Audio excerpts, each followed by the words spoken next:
Hi friends, ఇప్పుడు మనం tomato rice ఎలా చేయాలో చూద్దాం. దానికి కావాల్సిన పదార్థాలు టమోటా, క్యారెట్, బీన్స్, కరివేపాకు, పుదీనా, క్యాబేజీ, ఎర్రగడ్డలు, పచ్చిమిర్చి. ఇప్పుడు మనం 2 గంటల నూనె వేసుకుందాం.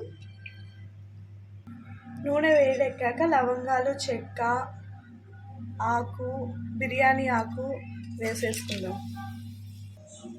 నెక్స్ట్ పచ్చిమిర్చి, ఎర్రగడ్డ వేసేసుకుందాం. కాసేపు వేగనిద్దాం. ఎర్రగడ్డలు ఎర్రగా వేగాలి అంటుకుందాం. ఎర్రగా వేగిన తర్వాత కరివేపాకు, పుదీనా వేసేసుకుందాం. ఒకసారి ఇలా కలుపుకుందాం. ఇప్పుడు బీన్స్, క్యారెట్ వేసేసుకుందాం. మంట హై ఫ్లేమ్లో పెట్టుకొని ఇవి వేయించుకుందాం.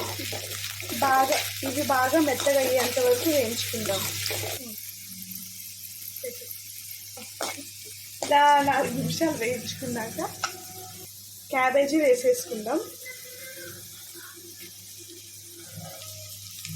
ఇందులో తగినంత ఉప్పు, తగినంత పసుపు వేసుకుందాం.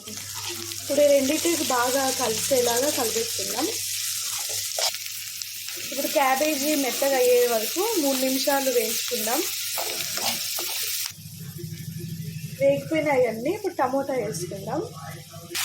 ఒకసారి కలుపుకుందాం అంతా మిక్స్ అయ్యేలాగా. టమోటా వేగిపోయింది, కొంచెం కారం వేసుకుందాం.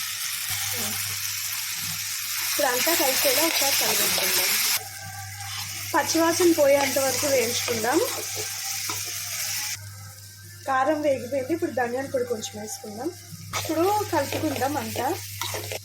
ధనియాల పొడి వేగేదాకా వేయించుకుందాం. ధనియాల పొడి వేగిపోయింది, ఇప్పుడు రైస్ వేసుకుందాం.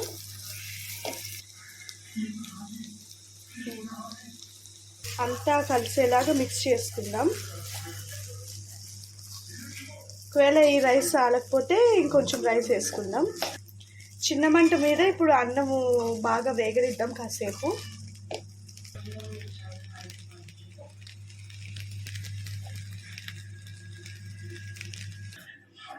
టమోటా రైస్ అయిపోయింది. మీరు కూడా మీ ఇంట్లో ట్రై చేసి ఎలా వచ్చిందో కామెంట్ చేయండి.